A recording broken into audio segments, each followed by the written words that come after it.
అధ్యాయము 15-16 వచనాల్లో మరి ఇశ్రాయేలు ప్రజలు శాంసన్ని పట్టుకొని ఫిలిష్తీయులకు అప్పగించారు.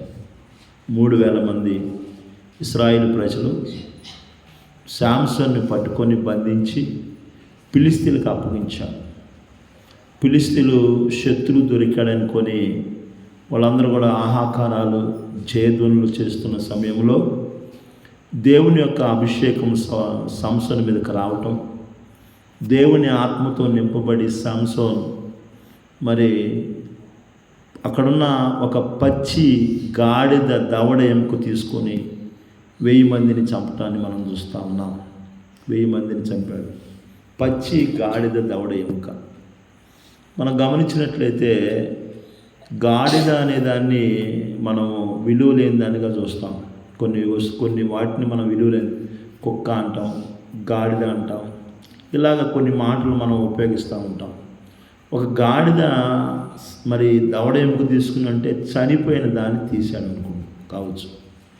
ఆ విలువ లేనిది బలహీనమైన ఆ దానితో ఒక బలమైన కార్యాలు, మరి 1000 మంది ఫిలిష్తీయుల సైన్యాన్ని చంపడం అంటే సాధారణమైన విషయం కాదు. అది ఎంతో మరి బలం ఉండాలి, ఎంతో ధైర్యం ఉండాలి. 1000 మందిని చంపినట్లు మనం చూస్తూ ఉన్నాం. దేవుని బిడ్డలారా, శాంసన్ యొక్క జీవితంలో గమనించినట్టు ఇక్కడ భాగంలో బలహీనమైన వాటితో దేవుడు బలమైన కార్యాలు చేసేవాడు. దేవునికి స్తోత్రం, హల్లెలూయా. బలహీనమైన వాటితోనే దేవుడు బలమైన కార్యాలు చేస్తాడు కదా. గమనించండి, శాంసన్ గురించి ఫిలిష్తీయులు అడుగుతున్నారు. అతని బలము దేనిలో ఉందో కనుగొనమని చెప్పి ఢిల్లీలో అడుగుతున్నారు. అంటే అర్థం ఏంటి? ఇప్పుడు శాంసన్ బాగా కండలు తిరిగిన వ్యక్తిలాగా ఉన్నట్లయితే వీడు కండల్లో బాగా శక్తి ఉందనుకోవచ్చు. మరి చూడటానికి సాధారణ వ్యక్తిగా కనపడవచ్చు శాంసన్, కానీ చాలా బలమైన కార్యాలు చేస్తూ ఉన్నాడు. వాళ్ళకి అర్థం కాక శాంసన్ బలం ఎక్కడుందో కనుక్కోమని చెప్పేసి ఢిల్లీలోకి మరి డబ్బులు ఇస్తూ ఉన్నారు. దేవుని బిడ్డలారా గమనించాడు. అంటే శాంసన్ మామూలు వ్యక్తిగానే ఉన్నాడు, కానీ దేవుని ఆత్మ ఎప్పుడైతే శాంసన్ని పట్టుకుంటుందో, శాంసన్ని ఆవరిస్తూ ఉందో, దేవుని ఆత్మచేత శాంసన్ ఎప్పుడైతే నింపబడ్డాడో బలమైన కార్యాలు చేస్తూ ఉన్నాడు. కనుక మనం బలహీనమే. ఎందుకంటే దేవుని వాక్యం మనం గమనించినట్లయితే దేవుడు ఎన్నుకున్న ప్రతి ఒక్కరు కూడా బలహీనమైన వ్యక్తులే అని చెప్పి బైబిల్ చెబుతూ ఉంది. కొరింథీయులకు రాసిన మొదటి పత్రిక 1వ అధ్యాయంలో నుంచి 27 నుంచి మనం చదివినట్లయితే 27, 28, 29లో అక్కడ దేవుడు చెబుతున్నాం. చూడండి, ఏ శరీరియు దేవుని ఎదుట అతిశయింపకుండునట్లు జ్ఞానులను సిగ్గుపరచుటకు లోకములో నుండి దేవుడు ఏర్పరచుకున్నాడు ప్రవక్తలైన వారిని సిగ్గుపరచుటకై లోకములో మరి బలహీనులైన వారిని. దేవునికి స్తోత్రం, హల్లెలూయా. బలవంతులను సిగ్గుపరచుటకు ఎవరిని ఎన్నుకున్నట్టు ఆయన ఏర్పరచుకున్నాడు. ఈ సెలెక్టెడ్, దేవుడు ఏర్పరచుకున్నాడు, సెలెక్ట్ చేశాడు. మనం ఏదైనా ఒక విషయాన్ని మనం కొట్టుకెళ్ళాం, మంచిది సేర తీసుకుంటామా, మంచిది కానీ తీసుకుంటామా? మంచిది దానికోసం చూస్తూ ఉంటాం, అది బాగుంటేనే తీసుకుంటాం. నచ్చినా కానీ ఒకవేళ దానికి ఏదైనా చిన్న డ్యామేజ్ ఉందని తీసుకుంటామా? తీసుకోం. బాగానే ఉందని తీసుకొచ్చారు కానీ శివన్న కొంచెం సిరిగినట్టు ఉంది, లేదా మరకంటినట్టు ఉంది, అందుకనే ఆడ పడేసి వచ్చాను. అంటే ఏదైనా తేడా ఉంటే మనం తీసుకోం. కానీ దేవుడు ఎవరిని తీసుకున్నట? బలవంతులను సిగ్గుపరచుటకై బలహీనమైన వారిని దేవుడు ఏర్పరచుకున్నాడు. మనం బలమైన వాళ్ళం కాదు, బలహీనమైన సంగతి ఆయనకు తెలుసు. దేవుడికి బలహీనమైన వ్యక్తులు మనకు తెలుసు. కానీ దేవుడు చేస్తున్న కార్యం ఏంటంటే బలహీనమైన వాటితో కూడా బలమైన కార్యాలు చేస్తాడు. దేవుని స్తోత్రం, హల్లెలూయా. ఈరోజు నువ్వు వ్యక్తిగతంగా బలహీనం అనుకుంటున్నావేమో, నీ దగ్గర ఉన్న బలహీనతగా ఉన్నాయనుకుంటున్నావేమో, కానీ దేవుడు నిన్ను తాకినప్పుడు, దేవుని ఆత్మ నిన్ను ఆవరించినప్పుడు నువ్వు బలమైన కార్యాలు చేయగలవు. బైబిల్లో మనం పోయిన వారం చెప్పుకున్నాం, 5 రొట్టెలు 2 చేపలు ఆంద్రియా ఇవి ఏమాత్రమయ్యా వీళ్ళందరికీ అంటున్నాడు. కానీ యేసు ప్రభు దగ్గర తీసుకొచ్చినప్పుడు ఆ 5 రొట్టెలు 2 చేపలే 5,000 మందికి పంచేలాగా దేవుడు చేశాడు. దేవుని స్తోత్రం, హల్లెలూయా. చూస్తా ఉన్నాం గమనించినట్లయితే 5,000 మంది పంచేలాగా. అక్కడ ఉంది 5,000 మంది పురుషులు ఎంతమంది అంట? 5,000 మంది. భార్యలు ఎంతమంది ఉన్నారు, పిల్లలు ఎంతమంది ఉన్నారు, లెక్కేసుకుంటే చాలా ఉంటుంది. ఒక 2,000 వేసుకున్నా కానీ అవండి, భార్య భర్తలు కలిసి ఒక 2,000 మంది వచ్చినా కానీ. దేవుని బిడ్డలారా, ఈరోజు అంటే భార్య ఒక్కరితే పోయింది, భర్తని ఇంట్లో ఉంచుతారు. ఆ రోజులు ఇంట్లో ఎంటర్టైన్మెంట్లు ఏమున్నాయో లేవో తెలియదు, ఇద్దరు కలిసిపోయి వెళ్ళాము. ఇప్పుడంటే రకరకాలైనవి ఉన్నాయి, వదిలేస్తూ ఉన్నాం, ఒక్కళ్ళు వెళ్తాం, అన్ని చోట్లకి ఇద్దరిద్దరు వెళ్తాం. కానీ మందిరానికి వచ్చేసరికి ఒంటరిగా వస్తూ ఉంటాం. కానీ దేవుని బిడ్డలారా, మరి అక్కడ అంతమంది ఉన్నా కానీ 5 రొట్టెలు 2 చేపలు వాళ్ళలో అనుకుంటాను, ఇది ఎంతమంది సరిపోతాయి, ఇది ఏమాత్రం, ఇది ఏమాత్రం అని చెప్పేసి ఒక చిన్న పిల్లవాడు తినటానికి కూడా సరిపోని ఆ భోజనంతో, చిన్న వాటితో గొప్ప కార్యాన్ని దేవుడు జరిగించాడు. దేవుని స్తోత్రం, హల్లెలూయా. కనుక దేవుని బిడ్డలారా, మన దేవుడు బలహీనమైన వాటితో బలమైన కార్యాలు చేసేవాడు ఆయన. బైబిల్ గ్రంథంలో ఈరోజు ఒక విషయాన్ని మనం జ్ఞాపకం చేసుకొని ముగించుకుందామండి. లేఖన భాగంలో నుంచి రాజుల మొదటి గ్రంథము 18వ అధ్యాయములో నుంచి కొన్ని మాటలు మనం చదువుకున్నట్లయితే 18వ అధ్యాయము 41 నుంచి కొన్ని మాటలు చదివినట్లయితే 41 నుంచి చదవండి.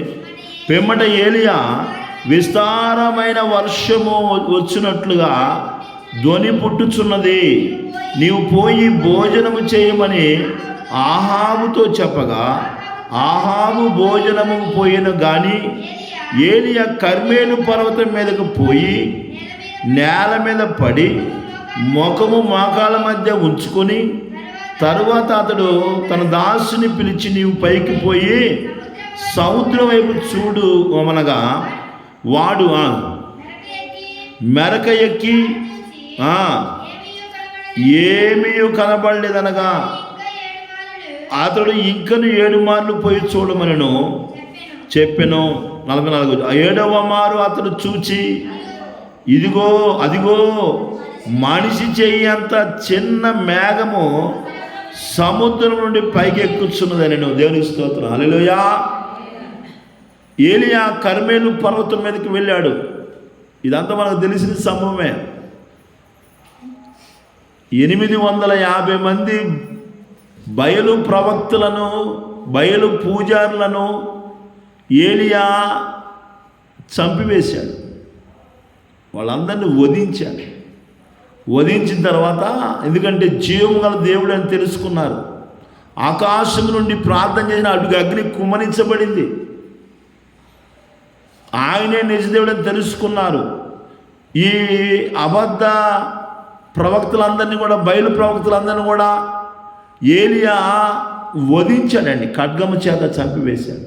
తర్వాత అంటున్నాడు, ఆహాబు చెప్పు, ఒక విస్తారమైన వర్షం రాబోతుంది, ఒక ధ్వని వినబడుతుంది నాకు అని చెప్పి ఏలియా ప్రవక్త ఒక ప్రవచనం చెబుతా ఉన్నాడు. అతడు ప్రార్థన చేసినాక చెబుతున్నా, ప్రార్థన చేయకముందు చెబుతున్నా?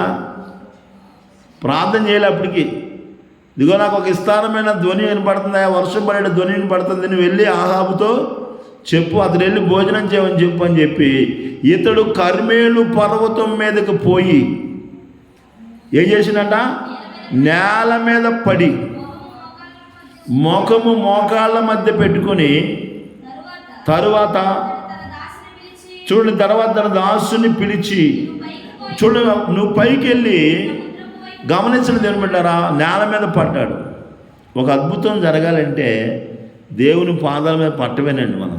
అది ఇంట్లో ఒంటరిగా ఉన్న బోర్లో పడి ప్రభువా నువ్వు చేయటమే. కొన్నిసార్లు చూడండి, మామూలు అడిగితే పిల్లగాడికి ఇయ్యం మనం. ఏడిస్తే కొంతమంది ఇస్తారు, కొంతమంది ఏడిసినా హీరో. కింద పడి కొట్టుకునేటప్పుడు, అవునా, కింద పడి కొట్టుకొని బొర్లాడుతున్నాడు, అమ్మ వాడి దగ్గర ఏం కావాలి, ఈయనరా అని అంటారు.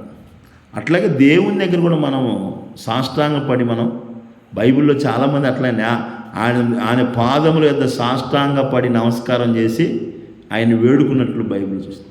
ఇప్పుడు ఏలియా కూడా గొప్ప ప్రవక్త. ఆయన కర్మేలు పర్వతం మీదకి వెళ్ళి ఆయన నేల మీద పడి ఏం చేస్తున్నాడంట, మోకాళ్ళ మధ్య పెట్టుకొని ప్రార్థన చేస్తూ ఉన్నాడు. మనకు మోకాళ్ళంగో కాళ్ళంగో కదా, మోకాళ్ళంగో కాళ్ళంగో మనకి. కానీ ఏలియా గొప్ప సేవకుడు. పర్వతం ఎక్కి మాట అనగానే సరిపోలేదండి. ఆయన ఇదిగో వర్షం వస్తుందని చెప్పి ఆయన కర్మేలు పర్వతం మీదకి వెళ్ళి సేవకుడితో ఒకసారి ఇల్లు చూసి రాబో అంటే చూసి ఏం కనబట్టలేదు. ఆయన మళ్ళీ చూడిపో, మళ్ళీ చూసి ఏం కనబట్టలేదు, మళ్ళీ చూడిపో, మళ్ళీ చూసిండు. 7 సార్లు పోయి చూసిండు. 7వ సారి అంటే ఏంటంట, అరచెయ్యి అంత మేఘం ఒకటి పైకి వస్తుందయ్యా. దేవుని స్తోత్రం, హల్లెలూయా. అరచెయ్యి అంత మేఘం. కొన్నిసార్లు చూస్తాం మొబ్బంతా మేఘాలే పట్టి ఉంటాయి, కానీ ఒక్క సుక్క వాన పడదు కదా. సేవకుడు చెబుతున్నాడు, ప్రార్థన చేస్తే అరచెయ్యి అంత మేఘమే 3.5 సంవత్సరాలు వర్షం లోటు తీర్చిందని. గడి చేపలు పడదాం. అరచెయ్యి అంత మేఘం. దేవుడు అంత గొప్ప కార్యం చేశాడు.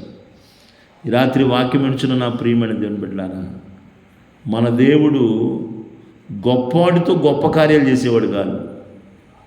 అలా చేస్తే దాంట్లో గొప్పతనం ఏముంటుంది? సమూజ్యులు పోట్లాడితే గొప్పతనం ఏముంటుంది? చిన్నోడితో పెద్దవాడిని కొట్టడమే, బలవంతుల్ని బలహీనులతో కొట్టడమే గొప్పతనం అండి. జ్ఞానం లేని వాళ్ళని, జ్ఞానం కలిగిన వాళ్ళని జ్ఞానం లేని వాళ్ళతో కొట్టడమే, గెలవటమే గొప్ప కార్యం. ఈ రాత్రి దేవుని బిడ్డలారా, మన దేవుడు మన దగ్గర ఉన్న బలహీనమైన వాటితో బలమైన కార్యాలు చేయగలడు. చూడండి, అక్కడ ఎప్పుడైతే ఏలియా మరి ఆ యొక్క చేతి మేఘం చూడండి గమనించిన 44వ వచనంలో 7వ మారు అతడు చూచి అదిగో మనిషి చెయ్యి అంత చిన్న మేఘం. ఎంత మేఘం అంట? చిన్న మేఘం. మనం అనుకుంటాం కొన్ని మేఘాలు చూసి అమ్మో ఈరోజు మన పని ఉంది అయిపోయింది అనుకుంటాం కదా. అమ్మో మన పని అయిపోయినట్టే అనుకుంటాం, కానీ ఒక్క సుఖపడదండి. కానీ ఒక చిన్న మేఘం. ఏలియా దాసుడు చూస్తున్నాడు, వెళ్ళి చిన్న మేఘం అయ్యా, మనిషి చేయంత చిన్న మేఘం ఒకటి సముద్రం నుంచి రావటం నేను చూస్తున్నానయ్యా అంటున్నాడు. అప్పుడు అంటున్నాడు, వెళ్ళి ఆహాబు చెప్పు, వర్షం పడబోతుంది. దేవుడు తన సేవకుల మాటను నెరవేర్చేవాడు. దేవుని స్తోత్రం, హల్లెలూయా. దేవుడు ముందు మాట అన్నాడు. ఆయన ఏమన్నాడు? వర్షం విస్తారమైన వర్షం పడే ధ్వని నాకు వినబడుతుంది, వెళ్ళి చెప్పు అన్నాడు. తర్వాత ఆ మాటను దేవుడు నెరవేర్చాడు. తర్వాత ఏలియా ప్రార్థన చేస్తా ఉన్నాడు. సేవకులు ప్రార్థన చేస్తే ఏం చేస్తారా దేవుడు? అద్భుతాలు. అన్ని సంవత్సరాలు 3.5 సంవత్సరాలు ఒక్క మేఘం లేదు, ఆకాశం మబ్బులే లేవు. కానీ దేవుడు బిడ్డలారా, ఎప్పుడైతే ఏలియా కర్మేలు పర్వతం మీదకి వెళ్ళాడు. పర్వతం అంటే ఏంటి తెలుసా అండి? ఏకాంతానికి సూచిస్తుంది. పర్వతం అనేది, పర్వతం మీద పైన ఎవరు ఉంటారు కదా, కింద చుట్టోడి తిరుగుతుంటారు జనాలు, కానీ పైకి పోవాలంటే ఎవరు పోరు. కానీ పైకి ఎందుకు పోయిందంటే, మనం ప్రార్థన చేసేటప్పుడు అందరికీ దూరంగా ఉండాలి. ఆడది పెట్టుకుని, ఏడు పెట్టుకుని, ఆ టీవీ పెట్టుకొని పాద సూత్రం అది చూడు, తలుపు గట్టిగా సూత్రం ఇలా కాదండి. ఒంటరిగా ఏకాంతంగా మన చుట్టూ ఎవరు లేకుండా కూర్చొని మనం దేవుని దగ్గర సాగిలపడి సాష్టాంగపడి ప్రార్థన చేస్తే, ఏలియా ప్రార్థన విన్న దేవుడు మన ప్రార్థన కూడా దేవుడు వింటాడు. మన ప్రార్థన కూడా వింటాడు. ఆయనకు అసాధ్యమైనది ఏది లేదు. బలహీనమైనవి అనుకుంటున్నావా? ఇంట్లో ఒకవేళ నీవు బలహీనరాలువా, నీ భర్త బలహీనుడా, ఒకవేళ నీ కుటుంబంలో ఉన్నది అందరికంటే తక్కువ స్థితిలో ఉన్నారా మీరు? ఎలాంటి వ్యక్తులైనా కానీ దేవునికి ప్రార్థన చేస్తే ఒక బలమైన కార్యాలు దేవుడు చేయగలడు. కనుక దేవుని బిడ్డలారా, ఒక చిన్న మేఘము 3.5 సంవత్సరాలు వర్షము లోటును తీర్చివేసింది. అంటే దేవుడు అద్భుతాలు చేసే దేవుడు. ఆయనకి అసాధ్యమైనది ఏది? నువ్వు అనుకుంటా మనది చిన్నదేగా, ఇది దీంతో అప్పతీరిద్దా, ఇది చిన్నదేగా కుటుంబం సరిపోయిద్దా, ఇది చిన్నదేగా ఈడేం చేయగలడే అనుకుంటాం. కానీ ఆ చిన్నోడితోనే దావీదుని చూసి గొలియాతు నువ్వు బచ్చేగాడు అన్నట్టు మాట్లాడు, నువ్వేం చేయగలరా? కానీ ఆ చిన్నవాడు ఏం చేసిండు? తలకాయ తీసుకొని వచ్చిండండి. ఏం తీసుకొచ్చిండు? తలకాయ సజ్జలు పెట్టుకొని చూస్తే అందరూ ఆశ్చర్యపోయారు, గడగడగల్లా ఆడిపోయారు దేవుని బిడ్డలారా. కనుక దేవుని బిడ్డ రాత్రి కాల సమయంలో మన దేవుడు బలహీనమైన వాటితో బలమైన కార్యాలు చేసేవాడు. చిన్నది అనుకో మాకు, ఆ చిన్న వాటితోనే దేవుడు గొప్ప కార్యాలు, చిన్నదైనా నువ్వు గొప్ప కార్యాలు చేయగలవు ప్రభు అని మనం ప్రార్థన చేసినప్పుడు దేవుడు మన జీవితంలో అద్భుతాలు చేస్తాడు. అటువంటి కృపను ప్రభు ప్రతి బిడ్డకు దయచునుగాక. దేవుడి కొద్ది మాటలు దీవించునుగాక. ఆమేన్. ప్రార్థన చేసుకుందాం.